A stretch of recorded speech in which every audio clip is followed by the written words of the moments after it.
अस्सलाम वालेकुम and welcome to data drive. मेरा नाम अफ़ान अमीन है और आज हम देखेंगे स्टैटिस्टिक्स का बहुत ही इंपॉर्टेंट टॉपिक हाइपोथेसिस टेस्टिंग, जिसके अंदर हम आज बात करेंगे हाइपोथेसिस टेस्टिंग की, टाइप 1 एरर की और टाइप 2 एरर की विद डिफरेंट एग्जांपल्स।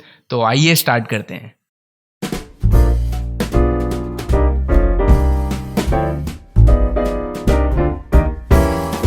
आज की क्लास के अंदर मैं हाइपोथेसिस टेस्टिंग की इंट्यूशन बताऊंगा, टाइप 1 एरर और टाइप 2 एरर की बात करेंगे और आगे आने वाली वीडियोस के अंदर मैं आपको तमाम concepts regarding chi square, ANOVA test, G test और पी वैल्यू के हवाले से बात करूंगा। और आने वाली क्लासेस के अंदर इंशाल्लाह हम पाइथन कोड को इम्प्लीमेंट करेंगे हाइपोथेसिस टेस्टिंग के हवाले से, और वो वीडियोज़ भी मैं आप तक शेयर करूँगा। तो सबसे पहले बात करते हैं कि हाइपोथेसिस टेस्टिंग क्या है। Hypothesis testing evaluates two mutual exclusive statements, जहाँ पे दो स्टेटमेंट्स की बात की जाए। एक तरफ बात की जाए कि ऐसा हो सकता है और दूसरी तरफ बात की जाए नहीं, ऐसा नहीं हो सकता। हाइपोथेसिस टेस्टिंग के अंदर हम दो पॉसिबिलिटीज़ देख रहे होते हैं। एक होता है नल हाइपोथेसिस और एक होता है ऑल्टरनेट हाइपोथेसिस।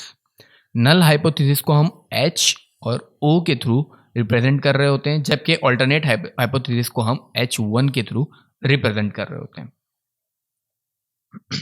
हाइपोथेसिस के अंदर हम पॉपुलेशन के अंदर से सैंपल डेटा का यूज़ करते हैं और उस सैंपल डेटा के ऊपर हाइपोथेसिस टेस्टिंग अप्लाई करने के बाद हम प्रूफ्स के साथ ये कह सकते हैं कि पॉपुलेशन के ऊपर जो पॉपुलेशन के अंदर जो डेटा है वो भी इसी बात को एक्सेप्ट करेगा। फॉर एग्जांपल, अगर हमारा सैंपल डेटा रिजेक्ट कर देता है नल हाइपोथेसिस को, तो हम इस बात को क्लेम कर सकते हैं कि पॉपुलेशन डेटा जो है वो भी हमारे नल हाइपोथेसिस को रिजेक्ट ही करेगा। तो जब दो म्यूचुअल एक्सक्लूसिव स्टेटमेंट्स की बात की जाए तो हम बात करते हैं कि वो एक डेटा होगा। तो statistics is all about huge amount of data, जिसके थ्रू हमको रिजल्ट्स एनालाइज करने होते हैं।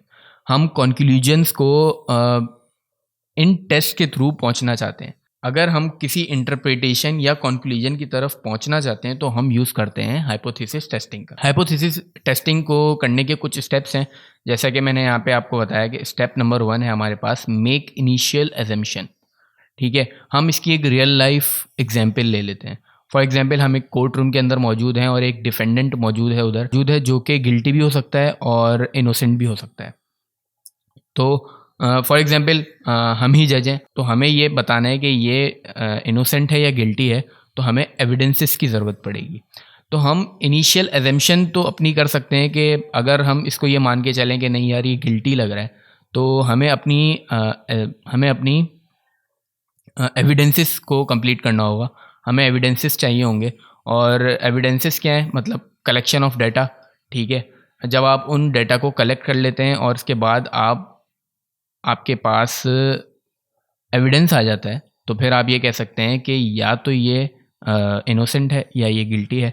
तो ये इसी तरह अगर डेटा साइंस के अंदर देखा जाए तो हमारे पास बहुत ही ह्यूज अमाउंट ऑफ डेटा होता है, जिसके अंदर हम कुछ फीचर्स को लेके एजम्पशंस करते हैं। फॉर एग्जांपल, हमारे पास एक कैटेगरिकल कॉलम मौजूद है जिसके अंदर मेल और फीमेल की कैटेगराइजेशन हुई हुई है कि कुछ लोग मेल हैं, कुछ फीमेल हैं। तो हम ये एजम्पशन कर लेते हैं कि हमारे पास इस डिस्ट्रीब्यूशन के अंदर जो मेल और फीमेल का काउंट है वो सेम है, और ये हो भी सकता है कि वो सेम हो और हो भी सकता है कि वो ना हो। तो हम हाइपोथेसिस टेस्टिंग अप्लाई करते हैं और उसके थ्रू हमें पता चल जाता है कि हमारे पास अगर वो नल हाइपोथेसिस को एक्सेप्ट कर रहा है तो इसका मतलब है कि हमारे पास इन दोनों की डिस्ट्रीब्यूशन सेम है।